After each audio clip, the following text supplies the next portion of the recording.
Sí, 10 y 19 de la mañana. Saludo a Paulina Recalde, le agradezco por su tiempo y por estar acá. Paulina, antes que nada, quiero felicitarte por tener esta información a tiempo en esta época tan complicada para conseguir data. Y mi primera pregunta tiene que ser, ¿qué se puede inferir de toda esta información, sobre todo respecto a las autoridades? ¿Se puede inferir algún tipo de comportamiento electoral para los ciudadanos o esto es simplemente algo que puede cambiar a futuro? Hola, buenos días, gracias por el contacto. Empiezo mencionando que es una medición de perfiles de opinión aplicada en las ciudades de Quito y de Guayaquil hasta el 29 de agosto y que tiene un margen de error de más o menos 4 cuando mencione los datos.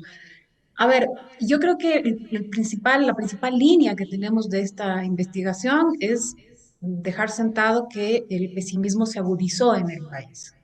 Si solamente el 4% siente que el país va por el camino correcto, estamos ya realmente en un pesimismo profundo, extendido y que incide sobre todo en las actividades en la población, incide en el día a día, incide en el modo en el que el gobierno va a poder o no comunicarse con la población y también va a incidir, para seguir su pregunta, va a incidir en las elecciones seccionales.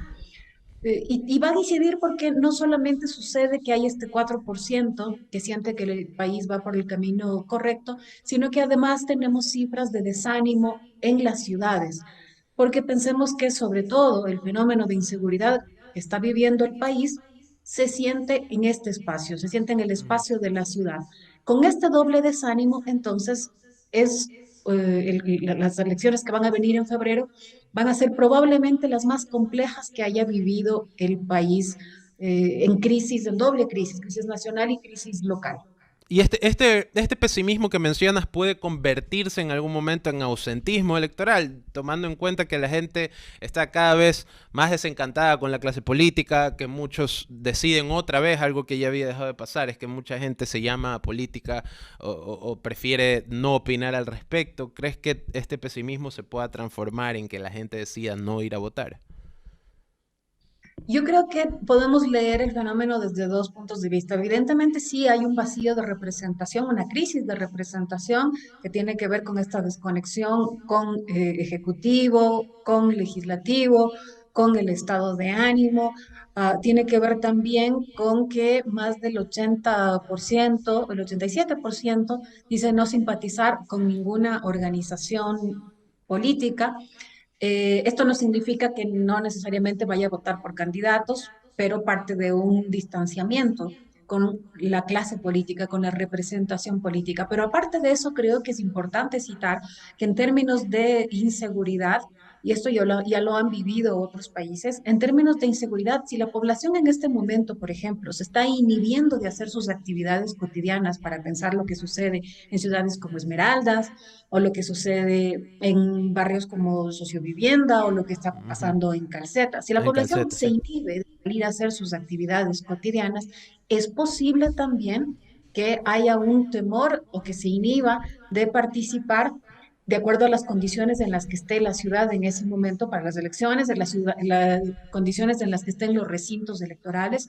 Hemos visto también ya atentados y de hecho asesinato de un precandidato en la ciudad En de Manta, Manta. claro. Es posible que entonces estén amenazados también los candidatos, es posible que las bandas, es posible que el narco tenga eventualmente intención también de enrarecer las actividades electorales o el modo, probablemente no en la votación, sino también en el modo en el que ya empiecen a contarse los votos. En fin, yo creo que la inseguridad ha permeado ya de tal modo el país que toda situación cotidiana, toda situación que vivamos, va a tener siempre esta advertencia. Entonces, estos tres elementos, por un lado el desánimo, Ujú. pesimismo, dos, este vacío de representación, esta desafección con la clase política y con los partidos políticos, y tres, esta amenaza, esta advertencia de que la inseguridad puede llegar también a afectar la participación, los recintos y el procesamiento de los votos. Desde agosto del 2021 estaba revisando la comparativa que hacen en su presentación sobre la Asamblea, desde agosto que tenía casi un 26% de aprobación más o menos, hasta ahora ha decaído terriblemente. En algún momento se pensó que nadie podía hacerlo peor que la asamblea anterior o que la gestión anterior, y no parece que haya un punto en el que puedan levantarse, peor con todo lo que está pasando con el tema del Consejo de la Judicatura y más. ¿Qué percibieron cuando recopilaron esta información, aparte del desánimo? Es decir, ¿la gente siquiera le interesa lo que está pasando en la asamblea? Me parece que la desconexión, primero que estamos en un marco de crisis de confianza institucional que ya tiene un periodo prolongado. Estamos hablando del periodo de gobierno anterior, un pequeño paréntesis durante los primeros meses de gestión del presidente Lazo y después de eso una curva descendente en la aprobación de las gestiones y en la confianza institucional. Lo que pasa es que en este momento llevamos un periodo muy prolongado desde que arrancó este gobierno y por lo tanto también la gestión de la Asamblea Nacional, en el que en el centro ha estado la puja entre el Ejecutivo y las organizaciones políticas, un paréntesis para tratamiento de leyes que además no han sido precisamente leyes auspiciosas o leyes que se conectan con las necesidades de la población, para hablar, por ejemplo, de la reforma tributaria a finales del año pasado. Y después lo que hemos visto es un intercambio de tensiones internas dentro del legislativo y en su relación con, no solamente con el Ejecutivo, sino también con el resto de poderes. Entonces, esta desconexión tiene el escenario macro de baja confianza institucional y tiene el escenario interno de cuánto se está conectando la gestión, el quehacer de la Asamblea con los principales problemas del país. Claro. Ahora mismo, la principal preocupación que hay en el legislativo es el juicio al Consejo de la Judicatura Ujú. y como consecuencia de cómo se han operado estos votos, las denuncias, los audios, es decir, creo que hay más noticias de audios filtrados Sí. que noticias de iniciativas legislativas. Totalmente, ¿no? Parece que se están pasando los WhatsApps en vez de debatir sobre leyes. En todo caso, Paulina, tengo una pregunta y es sobre lo que podría pasar. Este año hay un censo. Como una persona que es experta en datos y demás, quiero expresar algunas cuestiones que he ido leyendo y que me preocupan un poco y quisiera entender más o menos si me puedes dar ciertas luces. Primero que nada, este año el censo no va a ser un solo día, sino que es un proceso de 2 semanas. Tengo entendido que va a ser así. Y que por otro lado, las personas o los censistas no van a ser voluntarios, sino que son contratados por el INE, que ahora está anexado a la presidencia de la República. Esto de aquí no es un poco peligroso en cuestión de que también coincide con la campaña electoral, no se mancharía un poco la muestra, no se ensuciaría un poco la muestra en este contexto. Sí, es un periodo el que se va a vivir que es de preempadronamientos, digamos, preregistro realmente de la información. Sí, es inconveniente. Yo no soy una experta en censos, pero sí es inconveniente a todas luces que en un momento en el que la población está sobreestimulada y está recibiendo sobre todo mensajes políticos propios de una campaña electoral y que además está recibiendo estímulo, visita, demanda de varias casas de investigación de opinión pública, no es precisamente el momento más neutral como para recibir con la tranquilidad y con,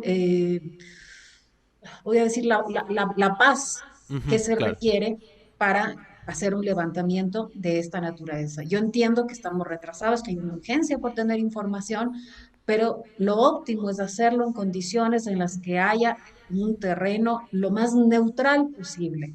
Va a coincidir con precisamente un trimestre de campaña electoral, Agresividad de electoral casi. de mucha visita de Ujú, las empresas de investigación de opinión pública, porque ese es nuestro trabajo.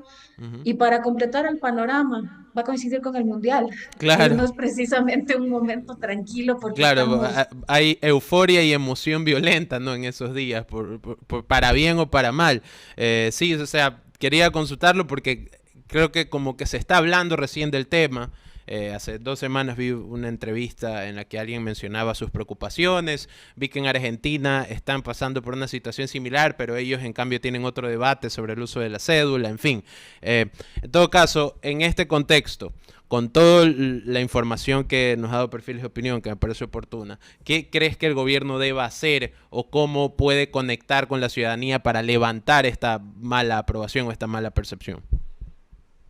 Yo creo que lo primero es eh, gestionar, manejar la gestión. Parece una obviedad, pero cuando Claro, tenemos una información como la que recibimos la semana pasada de la Fundación Ciudadanía y Desarrollo sobre tremenda subejecución de presupuesto, uno entiende entonces por qué hay este vacío en la atención en los servicios públicos. Si hay esa subejecución, significa que no es una escasez de recursos, es que no se están administrando, es que no se están usando. Entonces, lo claro. primero es esto.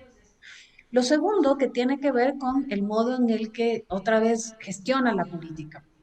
Pensemos en que la administración de la conflictividad en torno del paro nacional tiene todavía la posibilidad de generar algún tipo de respuesta en las mesas de diálogo que se mantienen con la CONAIE, con FENOCIN, en fin, y que Ujú. ya las dirigencias, sobre todo de CONAIE y de FENOCIN, han hablado de que no hay una voluntad de acuerdo de parte del gobierno. Claro, sí, Hay una están. oportunidad allí de que se resuelva esto. Y lo tercero, que tiene que ver con la gestión política en general, con las otras fuerzas, el gobierno asumir por fin, porque no lo ha hecho, esta fragilidad con la que entró a la gestión. Habiéndose abierto una serie de frentes con todas las organizaciones políticas, los votos es evidente que cada vez les son más costosos. Costosos no solamente porque tiene que maniobrar, operar, Tiene que operar, uh, claro. Sino porque sus operadores no parecen tener mucha agilidad, ¿no? O habilidad. Se le viven no, filtrando cosas. y costosos en el sentido de que ha quedado ya sentado que los modos en los que se obtienen los votos son bastante opacos. Opacos en términos de Hay intercambios, turbulencia, ¿no? Sí, es pero complicado, también complejo. porque, por ejemplo, pensemos en que el modo en el que el presidente de la República saca una carta para decir palabras más, palabras menos, que retira la denuncia que había hecho denunciando que varios asambleístas le habían pedido favores económicos incluso. Esto es un manejo absolutamente arbitrario de la justicia, es un manejo arbitrario de la política y probablemente allí es donde encontremos la razón de por qué en este momento el presidente de la República tiene ya tan baja Eh, credibilidad. en cuestión de los datos y de cómo los consiguieron, tengo curiosidad por ejemplo, la encuestadora, en su caso, Perfiles de Opinión, y los encuestadores, ¿han percibido la cuestión de la inseguridad también al ir a realizar estas encuestas? ¿Cómo están haciendo en el proceso? ¿Hay otra logística? Sí, sí, sí, han percibido, bueno, no solamente porque ellos personalmente están ahora en mayor riesgo, Ujú. están más Claro. expuestos eh, con su material de trabajo, pensemos que ellos trabajan con tablets, tienen más dificultad para entrar y salir a ciertas zonas en horas que son de mayor riesgo, aunque ahora las 24 horas son de riesgo en el Sí, país. sí, no hay, Pero no, además no la hay hora población. sana. Correcto, y la población está más preocupada de recibir el contacto de alguien. Pensemos que estas encuestas son en hogares. Ujú. Si alguien va a tu casa y te Pregunta pregunta, cosas, claro, uno enciende encuestas las que te alarmas, toman ¿no? 10, 15 minutos, y pensemos que además al final de nuestra encuesta, para poder tener después el control de las variables sociodemográficas, preguntamos nombre, edad, se chequea la posesión de bienes y servicios, se consulta sobre los ingresos. Entonces, evidentemente hay más dificultad de que la población quiera hablar sobre estos Claro, temas con alguien que le es desconocido. La ventaja, digamos, que tenemos a nuestro favor es tener el nombre de una empresa que es relativamente conocida en el país y aquí esto de algún modo puede calmar los ánimos, pero sí, el trabajo es mucho más difícil que lo que solía ser en tiempos anteriores. Ya tuvimos el problema de pandemia, claro. inhibirlos por el riesgo de contagio y ahora la preocupación por inseguridad. Ok, la verdad es que queda claro muchas cosas que tenía Paulina. La verdad agradezco por tu tiempo y aquí en Outsiders siempre vamos a consultarte sobre cualquier cosa. Muchas gracias por la entrevista. Gracias a ustedes, es un gusto. Buen día. 10:35 de la mañana estuvimos conversando con la directora de Perfiles de Opinión, Paulina Recalde, sobre la muy buena gestión del presidente Lasso y su porcentaje de aprobación, entre otras cosas. Se puede inferir que toda esta data va a influir bastante. Hay que ver si de forma negativa o positiva en la votación en las elecciones seccionales que se vienen próximamente. Antes de seguir con la información, nos vamos a un corte así chiquito. La verdad es que ni siquiera lo van a sentir. Ya volvemos, esto es Outsiders.